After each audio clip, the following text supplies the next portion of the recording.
Je suis allé quelque part en Afrique de l'Est très récemment. Pendant mes visites, j'ai rencontré un jeune homme très brave, très courageux, un local. Ce garçon, à chaque fois qu'on le demandait, on cherche tel, il sait où comment trouver ça. On a besoin de tel, il sait comment trouver ça. On cherche l'hôtel où on fait ça, il sait comment trouver ça.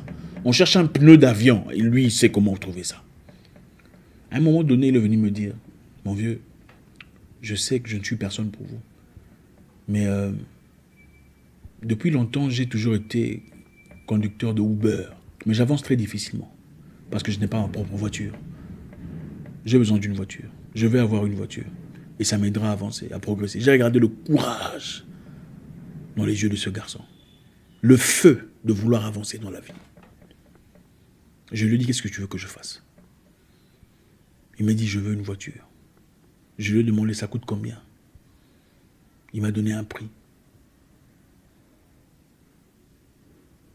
J'ai dit, au nom du courage que tu as, je veux t'aider à l'obtenir. Dans sa tête, sachant qu'il allait me rembourser, il m'a dit, permettez-moi d'avoir la voiture. Je veux commencer progressivement à te rembourser. Aujourd'hui, il est bien. Il fait ce qu'il a à faire. Dans sa tête, il pense qu'il va me rembourser. Mais moi, je sais que je n'ai pas besoin qu'il me rembourse. Il faut être brave dans la vie. Il faut être courageux, il faut être déterminé. Ce petit n'a que 24 ans d'âge. Courageux dans la vie. Non, vous n'avez pas été créé seulement pour avoir des miettes de la vie. Pendant que vous savez, vous avez les compétences d'avoir beaucoup plus que ça. Passer des nuits blanches s'il le faut. Je ne sais pas ce que c'est pour vous. Vous voulez devenir ingénieur, médecin, vous voulez devenir quelqu'un de proéminent quelque part. Et il vous faut lire. S'il vous faut lire, eh bien, passez des nuits blanches. S'il vous faut faire quoi que ce soit qui vous fasse perdre votre paix, alors perdez votre paix pour un temps, pour devenir heureux. S'il faut retenir quelque chose aujourd'hui, c'est que courez derrière votre esprit. Courez derrière ce feu qui brûle au plus profond de vous. Si vous ne le faites pas, vous vivrez au crochet des autres. Vous serez toujours là en train de glorifier les gens. Ah, chef! Ah, mon patron! Pour avoir des miettes. Si vous ne le faites pas, et quand on ne vous donne pas, vous commencez à critiquer. Ah, d'ailleurs, il n'a pas autant qu'il le prétend. Il n'est pas aussi riche que ça. Parce que vous ne courez pas derrière vous-même. Vous êtes nulle part. Vous êtes spectateur. Soyez joueur. Ne soyez pas longtemps assis sur le banc de touche de votre propre vie. On ne vous dit pas de commencer une entreprise qui produit beaucoup d'argent. Même des petites choses. Allez quelque part. Ayez une direction. Courez derrière vous. S'il vous faut lire, eh bien faites-le. Passez des nuits blanches. Dans la vie, il y a les joueurs et les spectateurs. Les spectateurs sont là pour juger.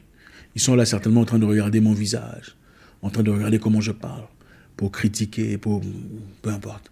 Et il y a les joueurs, ceux qui sont là sur terrain, ceux qui sont là pour retenir quelque chose de positif. Minime soit-il, pourront s'en servir pour avancer quelque part. Le Créateur est juste. Il a placé en chacun de nous une sémence positive, une sémence de grandeur. Et c'est à vous que revient la responsabilité de l'arroser. Ne restez pas malheureuse dans une situation malheureuse.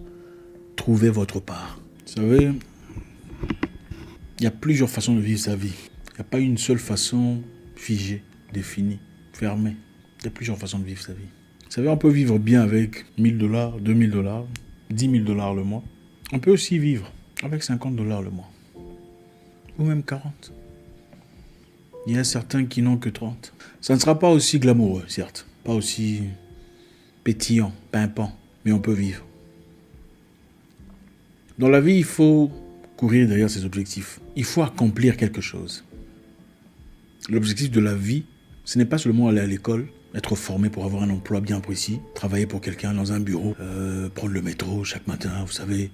Ah, je vais au boulot. Puis voilà, le salaire à la fin du mois, et puis finalement, on n'est pas tout à fait content, pas tout à fait heureux. On n'est pas tout à fait épanoui, mais on a un boulot. L'objectif de la vie, c'est aussi de s'épanouir. Et s'épanouir a plusieurs formes. S'épanouir, c'est pas seulement avoir de l'argent, devenir riche. S'épanouir, c'est accomplir ses désirs les plus profonds. Chacun a des désirs, chacun a des ambitions, des projets. Chacun veut quelque chose, quelque part. Et souvent, on se dit, la conjoncture ne nous permet pas d'aboutir à notre objectif. La situation politique ne me permet pas de fleurir au point où je désire le faire. Mon message pour toi est celui-ci, mon frère. Observe attentivement et tu remarqueras que les gens qui ont connu les mêmes difficultés que toi, les mêmes problèmes, qui ont eu à faire face aux mêmes revers que toi, ont pu aboutir quelque part, ont pu accomplir quelque chose dans leur vie. Laissez-moi vous motiver aujourd'hui. Je pense que c'est nécessaire. Dans la vie, on reçoit ce qu'on est, pas ce qu'on mérite. Nous pensons tous pouvoir mériter des choses. Chacun se dit, je mérite ceci. Ça, c'est pas le genre de vie que je mérite. Chacun se dit, je dois être bien. Tout le monde veut être bien. Mais dans quelles conditions vous placez-vous pour être bien? Laissez-moi vous rappeler une chose. Naître d'une famille où vous n'avez rien sur le plan financier, vous êtes en difficulté, vous avez toujours des problèmes d'argent, n'est pas de votre faute. Mais grandir et vivre dans les mêmes conditions pendant des années est votre responsabilité. Changer votre situation aujourd'hui n'a rien à voir avec votre père, ou ce qu'il a accompli ou pas. Beaucoup de personnes ont connu les mêmes difficultés que vous, les mêmes problèmes, mais ne sont plus au même endroit. Parce qu'ils ont été assez braves pour refuser d'être figés dans ce même endroit. Écoutez, la vie est courte, mes frères. Je vais vous donner un exemple. Imaginez-vous, vous êtes pauvre, d'accord? Vous ne mangez pas bien. Hein, vous mangez rien, quoi. Des petites choses que vous ramassez, vous mangez... Imaginez-vous, vous êtes pauvre. Et vous avez du mal à manger. Hein, vous avez du mal à avoir les choses les plus élémentaires. Et puis on vous sort de la pauvreté, on vous donne un pain par jour. Qu'est-ce qui se passe ensuite? On se dit, ah ouais, ma vie est beaucoup mieux, elle est meilleure. Je mange désormais un pain par jour. Je suis bien. Mais de l'autre côté, il y a de l'abondance. Vous pouvez manger 2, 3, 4, 7 pains par jour. Mais ça demande un peu plus d'effort, un peu plus de travail. Il faut faire un peu plus de chant, un peu plus régulièrement que vous le faites aujourd'hui. Mais comme vous êtes déjà là et que vous mangez un pain par jour, ce qui est beaucoup mieux que ce que vous étiez dans le passé, on se dit, bon, c'est déjà mieux que rien. J'ai un boulot, on me paye 1 200 € à la fin du mois. Je peux payer les factures, payer le courant. Je suis bien. Bah écoutez, ça pourrait être pire, hein. C'est une bénédiction. D'ailleurs, vous savez, tout le monde n'est pas appelé à être riche. Il faut se révolter. Je ne suis pas ici en train de parler de richesse en forme d'argent. Je parle en forme de liberté, de vie. La vie est censée être une expérience de liberté. Courir derrière les objectifs personnels, pas les objectifs du patron, vos objectifs personnels de vie. Que vouliez-vous être au départ? Qu'êtes-vous devenu aujourd'hui? Une pâle copie de vos propres rêves, une réplique débridée de vos propres ambitions. Écoutez, dans la vie, vous n'êtes pas obligé de gagner la course au premier tour. Mais du moment que vous courez, vous êtes en train de gagner. Quelqu'un disait, il ne s'agit pas de gagner la course de 5000 mètres. Il s'agit de courir plus vite que vous couriez auparavant. Il s'agit à chaque fois de faire un temps meilleur que celui d'avant. Je ne sais pas ce que c'est dans votre cas. Si vous avez quelque chose dans votre cœur qui brûle dans votre esprit depuis un temps, il n'est pas là pour rien. Si vous savez que vous êtes capable de faire quelque chose et que votre esprit constamment vous le rappelle, ce n'est pas pour rien. Le Créateur ne place jamais des idées créatives en une personne, sachant qu'il soit incapable de l'accomplir. Nous pouvons quelquefois être prisonniers de notre propre prison mentale. Ah, je suis bien ici. C'est beaucoup mieux qu'avant. Pourquoi dois-je changer? Ça aurait pu être pire. Je suis mieux que beaucoup de personnes. Beaucoup de personnes, malheureusement, n'ont que pour élément de comparaison des gens comme eux ou pire que eux. Comparez-vous à vous-même, la personne que vous souhaitiez devenir, la personne que vous avez voulu devenir dans le passé. Où êtes-vous comparé à cette personne? Êtes-vous là? Êtes-vous heureux dans votre business? Heureux dans votre mariage? Heureux dans votre relation? Êtes-vous heureux avec vos amis? Si vous n'êtes pas heureux, qu'est-ce que vous foutez? Êtes-vous heureux dans votre job quand vous vous levez le matin? Êtes-vous excité? Ah, je vais aller au boulot. Il est temps de partir. Si vous n'avez pas ce sentiment-là, chaque matin, vous êtes esclave. Désolé de vous le dire. L'esclavage, c'est quoi? C'est donner son temps pour un gain minime, sans en recevoir nécessairement la compensation émotionnelle. Êtes-vous fier de vous-même? C'est vrai, vous avez fait des cours, vous avez fait de longues études et des formations. Mais êtes-vous fier de votre emploi, de votre activité, de ce que vous faites chaque jour, quand vous vous levez le matin?